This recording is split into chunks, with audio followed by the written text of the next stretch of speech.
बिस्मिल्लाहिर्रहमानिर्रहीम। अस्सलाम वालेकुम। Chemistry chapter number 9 physical states of matter. ठीक है, लास्ट टाइम हमने गैसियस स्टेट प्रॉपर्टीज़ पढ़े थे। ठीक है, जो मैटर गैस स्टेट में होता है उसकी प्रॉपर्टीज़ थी। ठीक है, 3 हमने देख ली थी, डिफ्यूजन, इफ्यूजन और प्रेशर। ठीक है, आज उसी प्रेशर से रिलेटेड है स्टैंडर्ड एटमॉस्फेरिक प्रेशर। ठीक है, प्रेशर क्या था कि जब जो गैस मॉलिक्यूल्स हैं, ठीक है, वो किसी भी कंटेनर में जब उस कंटेनर की वाल्स के साथ टकराते हैं या आपस में टकराते हैं तो वो क्या करते हैं, प्रेशर एक्सर्ट करते हैं। ठीक है, तो फिर हमने देखा था प्रेशर किसके इक्वल होता है, फोर्स पर यूनिट एरिया। यानी किसी भी ऑब्जेक्ट के सरफेस एरिया पे जब कोई चीज़ जाकर टकराएगी तो वो किस फोर्स के साथ लगेगी, तो वो फोर्स क्या कहलाती है, प्रेशर। ठीक है, तो आज का हमारा टॉपिक है जी स्टैंडर्ड एटमॉस्फेरिक प्रेशर। ठीक है, आगे उसकी कुछ प्रॉपर्टीज जो रह गई थी वो डिस्कस करते हैं। वो कहता है कि स्टैंडर्ड एटमॉस्फेरिक प्रेशर क्या होता है, ये वो वाला प्रेशर है जो एटमॉस्फेयर एक्सर्ट करता है सतह समंदर पर। ठीक है, यानी कि जो एटमॉस्फेयर प्रेशर एक्सर्ट करता है ना सतह समंदर पर, उसको हम स्टैंडर्ड एटमॉस्फेरिक प्रेशर कहते हैं। इसको अब डिफाइन कैसे करते हैं, it is defined as the pressure exerted by mercury column of 760 millimetre height at sea level. ठीक है, अब ज़रा इससे पहले ये जो उसने स्टेटमेंट लिखी है इसकी पहले एक बात सुनो ज़रा। अब जो हम ब्लड प्रेशर चेक करते हैं, ब्लड प्रेशर की जो डिवाइस होती है, ठीक है, उसके अंदर अब मर्करी कॉलम लिखा हुआ होता है, मर्करी कॉलम लगा हुआ होता है। ठीक है, अब वो मर्करी कॉलम क्या होता है, जैसे जैसे एक बंदे का जब हम उसके ब्लड प्रेशर चेक करते हैं ना, ठीक है, तो वो मर्करी कॉलम में ना उसका जितना भी पारा होता है ना वो जाता है, यानी कि उसका ब्लड प्रेशर मेजर होता है ना। अब उसका ब्लड प्रेशर जितने पे जाके रुक जाता है, ठीक है, साथ उसके स्केलिंग हुई भी होती है ना, ग्रेडिंग हुई भी होती है, मतलब लिखा हुआ होता है कि इतना है, इतना है, इतना थी। ठीक है, मतलब नंबरिंग हुई भी होती है ना साथ। तो जिस पे जाके उसका पारा रुक जाता है, ठीक है, उस मर्करी कॉलम के अंदर, तो हम लोग कहते हैं इसका ब्लड प्रेशर इतना है। ठीक है, तो अब वो कहता है कि वो मर्करी कॉलम अगर, ठीक है, अगर सतह समंदर पे आ जाए, ठीक है, वही वाला मर्करी कॉलम अगर सतह समंदर पे आ जाए और उसकी वो कितनी हाइट तक पहुंच जाए, उसका पारा 760 मिलीमीटर हाइट पे जाके रुके ना, ठीक है, तो तब वो वाला प्रेशर क्या कहलाएगा, वो किसके इक्वल होगा, स्टैंडर्ड एटमॉस्फेरिक प्रेशर या 1 एटमॉस्फेरिक प्रेशर। इस बात की समझ आ गई है कि जब अब वो मर्करी कॉलम, ठीक है, वो ब्लड प्रेशर, जैसे एक इंसान का ब्लड प्रेशर चेक करने के लिए हम वो यूज़ करते हैं ना, ठीक है, जो डिवाइस होती है उसके अंदर ये मर्करी कॉलम ही लगा हुआ होता है ना, कि इसका पारा जहाँ पे जाके रुक जाता है तो फिर हम उसको मेजर कर लेते हैं कि जी इसका इतना ब्लड प्रेशर है। अब वो कहता है कि अगर वही मर्करी कॉलम सतह समंदर पे आ जाए ना, सी लेवल पे, और उसकी हाइट जो है, मतलब वो उसका पारा जाके कितनी हाइट पे रुके, 760 मिलीमीटर पे, तो वो किसके इक्वल होगा, 1 ATM के। ठीक है, अब उसने लिखा हुआ है 1 ATM is equal to 760 millimetre of Hg। ठीक है, यानी कि मर्करी कॉलम की जब हाइट 760 मिलीमीटर पे जाके रुक जाएगी तो वो 1 ATM के इक्वल होगा। तो अब 1 मिलीमीटर ऑफ Hg किसके इक्वल होता है, 1 टॉर के। ठीक है, तो 760 मिलीमीटर ऑफ Hg यानी कि मर्करी, तो इसको हम किसके इक्वल लिख सकते हैं, 760 टॉर भी कह सकते हैं ना, टॉर भी एक यूनिट है। ठीक हो गया, जैसे पीछे हमने न्यूटन पर मीटर स्क्वायर को हमने कहा था कि ये 1 पास्कल के इक्वल होता है, इसी तरह 1 मिलीमीटर ऑफ मर्करी किसके इक्वल होता है, 1 टॉर के इक्वल होता है। तो 760 millimetre of mercury is equal to 760 torr. ठीक है,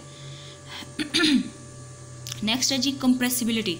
ठीक है, अब गैसेस की एक और प्रॉपर्टी है कंप्रेसिबिलिटी की, कंप्रेस कर देना। ठीक है, ठीक है, अब वो कहता है कि गैसेस के जो मॉलिक्यूल होते हैं ना, ठीक है, ये हाईली कंप्रेसिबल होते हैं।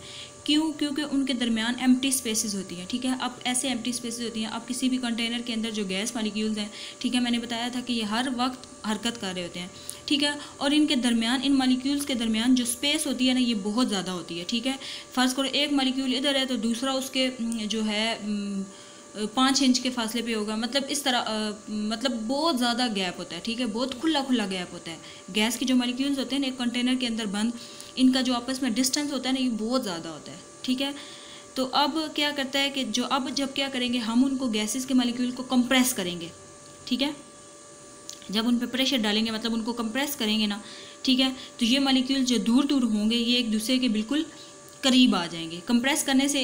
ठीक है, अब कोई चीज़ जिसको हम कंप्रेस करते हैं तो वो चीज़ पिंच करते हैं ना, मतलब उसको करीब लाने के लिए। ठीक है, जो जब हम कंप्रेस करेंगे, ठीक है, तो वो गैस मॉलिक्यूल जो दूर दूर थे अब वो क्या करेंगे, एक दूसरे के बिल्कुल करीब आ जाएंगे, और जब करीब आ जाएंगे तो उनका वॉल्यूम कम वॉल्यूम होगा ना। ठीक है, पहले उन्होंने, अब फ़र्ज़ करो एक बड़ा सिलेंडर लो, ठीक है, अब उसके अंदर उन्होंने सारा वॉल्यूम ऑक्यूपाई किया हुआ। ठीक है, एक सिलेंडर के निचले सिरे पे है, एक ऊपर वाले सिरे पे है, एक इधर है, एक इधर, गैसेस मॉलिक्यूल मतलब मुख्तलिफ जगहों पे है ना। ठीक है, वो मूव कर रहे हैं, ठीक है, उन्होंने बहुत ज़्यादा जगह ऑक्यूपाई की हुई। अब हम उस पर क्या करते हैं, कंप्रेस करते हैं उसको। जब हम कंप्रेस करेंगे ना, तो जितने भी गैसेस के मॉलिक्यूल हैं ना, ये सारे क्या हो जाएंगे, एक दूसरे के करीब आ जाएंगे, और जब करीब आ जाएंगे तो बिल्कुल क्या करेंगे, थोड़ा सा वॉल्यूम ऑक्यूपाई करेंगे। ऐसे ही है ना। नेक्स्ट है जी मोबिलिटी। मोबिलिटी का क्या मतलब होता है, यानी कि मोशन, स्टेट ऑफ मोशन, ठीक है, मोबाइल स्टेट यानी कि हरकत करने वाली स्टेट, ठीक है। अब वो कहता है कि गैस मॉलिक्यूल जी हमें पता है कि always in continuous state of motion में होते हैं, ठीक है, हर वक्त हरकत कर रहे होते हैं, एक जगह से दूसरी जगह पे, ठीक है, मूव कर रहे होते हैं, कभी आपस में टकरा रहे होते हैं, कभी कंटेनर की वाल के साथ टकरा रहे होते हैं, मतलब हर वक्त हरकत में होते हैं। तो अब वो कहता है कि ये जो एक जगह से दूसरी जगह मूव करके जाते हैं, ये किसकी वजह से मूव करते हैं, क्योंकि ये possess high kinetic energy. Energy, kinetic energy क्या होती है, energy which is possess by body due to its motion. ये आपने फिजिक्स में पढ़ा होगा कि यानी काइनेटिक एनर्जी भी क्या होती है, एनर्जी ड्यू टू मोशन, मतलब हरकत की स्टेट वाली जो मोशन होती है उसको हम काइनेटिक एनर्जी कहते हैं। तो अब वो कहता है कि ये जो गैसेस मॉलिक्यूल होते हैं ये स्टेट ऑफ मोशन में, मतलब हर वक्त हरकत कर रहे हैं, आपस में टकरा रहे हैं, तो ये किसकी वजह से है, ये इनकी, क्योंकि ये पोजेस करते हैं बहुत ज़्यादा हाई काइनेटिक एनर्जी, ठीक है। अब वो कहता है कि ये जो अब ये आपस में टकराएंगे, ठीक है, गैसेस मॉलिक्यूल ये हर वक्त हरकत कर रहे हैं, ठीक है, तो ये आपस में अब गैस मॉलिक्यूल, अब इनको हम सेपरेट करना हमारे लिए बहुत मुश्किल है, ठीक है। बेशक एक गैस का मॉलिक्यूल फर्ज करो कंटेनर के ऊपर वाले हिस्से में, दूसरा कंटेनर के नीचे वाले हिस्से में, ठीक है, लेकिन इनको सेपरेट करना हमारे लिए बहुत मुश्किल है, क्योंकि ये हर वक्त जो हरकत कर रहे हैं ना, हरकत करने से एक दूसरे के साथ टकराने से ना, ये क्या करते हैं, होमोजीनस मिक्सचर बना देते हैं, ठीक है, मतलब ऐसा एक सेम मिक्सचर बना देते हैं जिसमें से चीज़ों को सेपरेट आउट करना बहुत मुश्किल होता है, ठीक है। नेक्स्ट है जी डेंसिटी। डेंसिटी क्या होता है, is equal to mass per unit volume, कि किसी भी चीज़ की अगर हम डेंसिटी की बात करें तो उसका मैस कितना है और उसका वॉल्यूम कितना है, मैस पर यूनिट वॉल्यूम।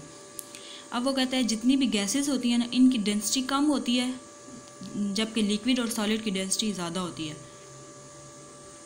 क्यों, अब गैसेस की डेंसिटी कम क्यों होती है, क्योंकि अब जो गैस मॉलिक्यूल्स होते हैं ना, इनका जो मैस होता है ना, ये बहुत ही ज़्यादा लाइट होता है, ठीक है, इनका मैस बहुत ही कम होता है, ठीक है, और इनका वॉल्यूम क्या होता है, बहुत ज़्यादा होता है।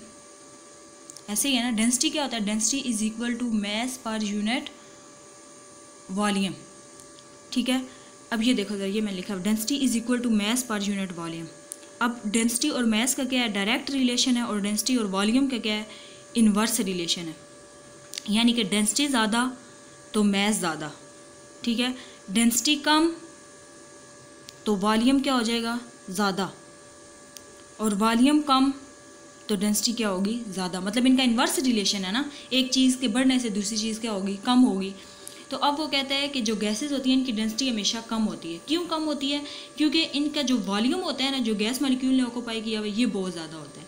तो अब जाहिर सी बात है, जब वॉल्यूम ज़्यादा होगा तो डेंसिटी क्या होगी, कम होगी, ऐसे ही है ना।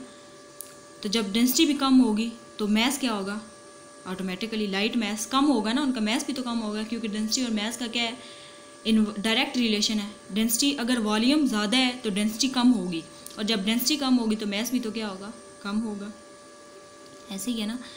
तो अब वो कहता है कि डेंसिटी जो गैस की है ना, इसको हम एक्सप्रेस करते हैं ग्राम पर डीएम क्यूब, और सॉलिड और लिक्विड की जो डेंसिटी है इसको हम करते हैं ग्राम पर सेंटीमीटर क्यूब, ठीक है, बात ये समझ आ रही है ना। तो फिर ये उसने जो रिलेशन दिया, density is equal to mass per unit volume, ठीक है। अब ये बात आप लोग, अगर अब आप लोग कहते हो ना कि जो गैसेस होती है इनकी डेंसिटी क्या होती है, कम होती है, तो ये वाला रिलेशन आप लोग लिखोगे ना, कम होती है, तो आप लोगों को खुद ही समझ लग जाएगा कम कैसे होगी। अगर आप लोग कहते हो कि डेंसिटी जो होती है कम होती है, तो यानी कि जो गैस मॉलिक्यूल्स होते हैं इन्होंने पूरे कंटेनर में स्पेस ऑक्यूपाई की हुई होती है ना, पूरे कंटेनर में फैले हुए होते हैं, तो यानी कि इनका वॉल्यूम क्या है, ज़्यादा है। तो जब वॉल्यूम ज़्यादा होगा तो डेंसिटी क्या होगी, ज़्यादा होगी, और जब वॉल्यूम ज़्यादा होगा तो डेंसिटी क्या होगी, कम होगी, और जब डेंसिटी कम होगी तो मैस भी ऑटोमेटिकली क्या होगा, कम होगा, यानी कि गैस के मॉलिक्यूल्स का मैस कम होता है और वॉल्यूम इन्होंने पूरा ऑक्यूपाई किया हुआ होता है, जिसकी वजह से इनकी डेंसिटी क्या होती है, कम होती है, ठीक है। ये था हमारा आज का टॉपिक, उम्मीद करती हूँ आप लोगों को समझ आ गया होगा। इंशाल्लाह अब नेक्स्ट लेक्चर में नेक्स्ट टॉपिक देखेंगे। ओके, अल्लाह हाफिज़।